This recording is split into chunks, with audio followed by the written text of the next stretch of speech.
Hey everybody, it's Jack Sperner, once again, former children's pastor who is taking his children's ministry lessons that he created, the curriculum I created, and doing it on YouTube for adults. We have been studying the Holy Spirit, and today we are going to delve into one verse about the Holy Spirit, as we have been talking about hearing his voice and listening to him and obeying him when he speaks. We're going to look at John 16:13. 13 through 15 is what we're going to do. It's in the book of John, which is the fourth gospel in the New Testament. And it's on page... No, I'm kidding. I have no idea. Every Bible is different. Let's read John 16:13 through 15. But when the Spirit of truth comes, he will guide you into all the truth. He will not speak on his own. He will speak only what he hears, and he will tell you what is yet to come. He will glorify me, being Jesus, because it is from me that he will receive what he will make known to you. All that belongs to the Father is mine, that is why I said the Spirit will receive from me what he will make known to you. So we're going to take and we're going to cut into that verse about what the Spirit is teaching us and guiding us into. So let's go to first point. What is the Spirit, the Holy Spirit, associated with? And we see right in the beginning of that, the Spirit of truth. So here Jesus is calling the Holy Spirit, who is going to be coming, hasn't come yet, will fall down on all believers on the day of Pentecost, which actually we're going to cover next week, when the Holy Spirit came and became available to all. Now, understand that the Spirit of God hasn't suddenly shown up in the New Testament. We actually can go into the Old Testament and see where the Spirit of God fell upon David. The Spirit of God fell upon Saul. You have prophets who the Spirit of God walked with, Samuel being one of them, who was a contemporary of Saul and David. So, but that was a special Spirit coming on people. But in the New Testament, we have the Spirit being available to everybody. So, we see that the Spirit is associated with truth because that is part of his name, according to Jesus. Spirit of truth comes. What does this mean? Well, obviously, if there's truth, there is falsehood. And if you get something that is falsehood or not truth, you know that it's not coming from the Holy Spirit. You get that from the verse because he is the Spirit of truth. And he is going to speak what Jesus tells him to speak. Now, sometimes truth is difficult for human beings. And what I mean is, like, we don't know all truth. And sometimes when the Spirit of God speaks truth to us, we do not want to receive it. For example, you feel compelled to go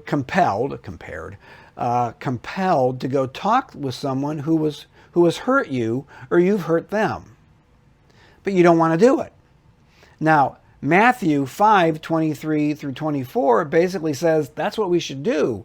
If we are going to go, and this is a command about going to the altar to offer a sacrifice, but if you're coming to God in a time of prayer, really what this verse is saying in Matthew is you should go make it right with that person. And you don't want to do it. And you know the Spirit is speaking to you. The Spirit is speaking truth to you. But human beings tend to not want to do the truth.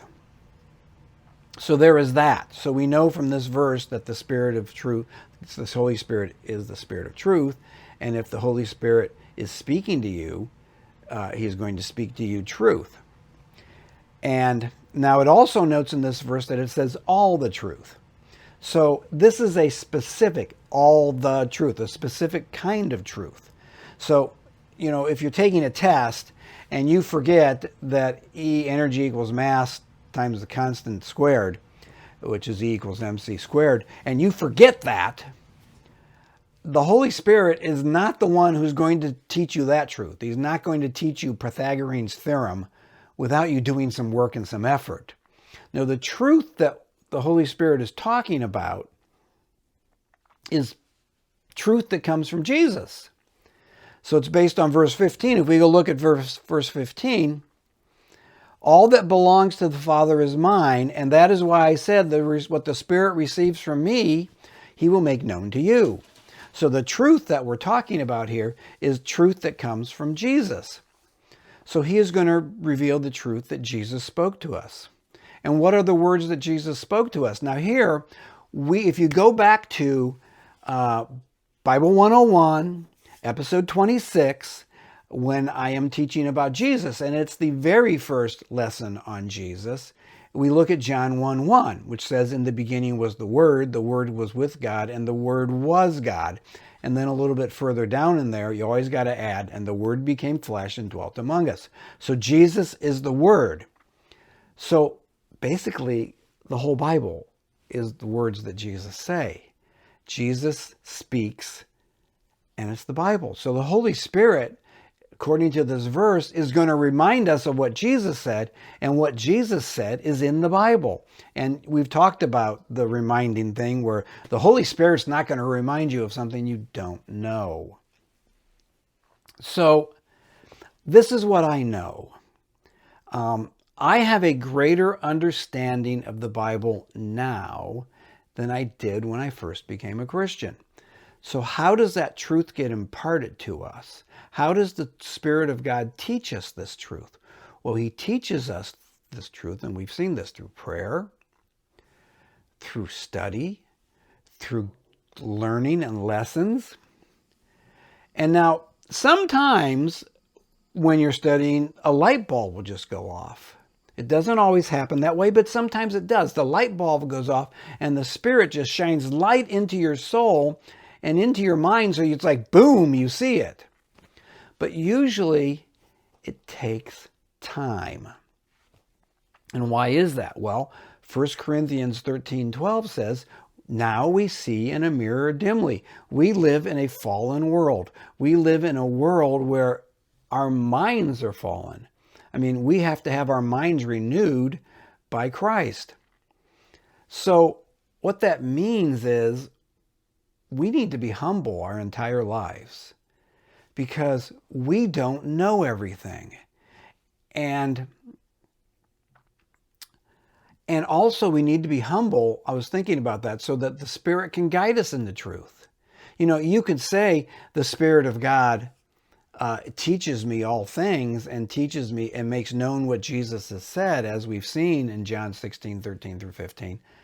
But if you're not humble to receive it and you're haughty and proud, this is one thing I've seen with new Christians, even people that have been Christians for a while.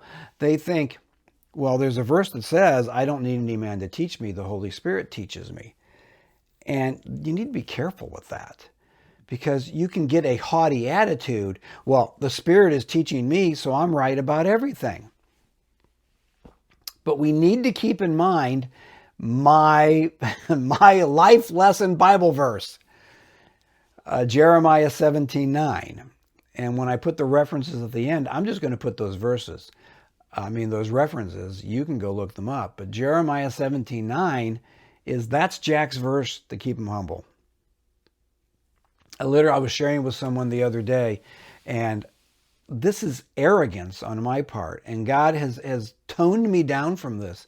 But I literally, when I was younger, would not walk into a room and not think that I was the smartest person in the room. God doesn't care about that. How are you learnable? How are you teachable? If you walk into a church service and you just go, I'm the smartest person in here. That is so arrogant, and that is so sinful. And it's so not true. So that's why Jeremiah 17:9 is my humble verse, because it tells me that my heart is wicked and deceitful.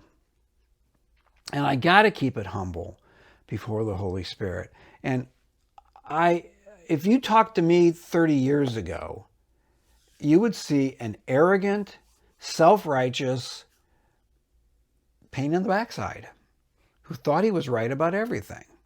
And now 30 years later, now that the Holy Spirit has taught me the words of Jesus over time, sometimes with the light bulb going off, but most of the time in a process going step by step by step, I am much more willing to admit that I'm wrong. And that's where we need to grow as a Christian. We need to take this verse in John 16, 13 through 15 and realize the Holy Spirit's going to teach us. And he's going to teach us the things that Jesus said. And that we have to balance everything with the fact that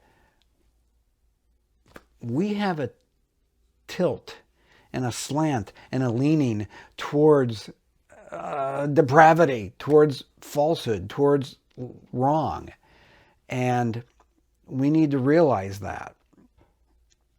And, you know, like I wouldn't be surprised if some years from now or even next week, someone looks at one of my lessons and goes, that's not quite right. And you know what? It's a possibility it could be not quite right. But I believe that by doing what I'm doing here, trying to cover basic truths of the Bible, hopefully I don't stray too far, but it is a possibility. Study yourself. Study the word yourself. So that is us going into the Holy Spirit in John 16, 13 through 15.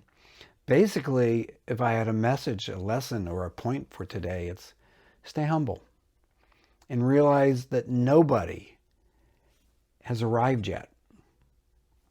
And I'm also going to mention that Mary and I just recorded Tears in the Rain in Minnesota.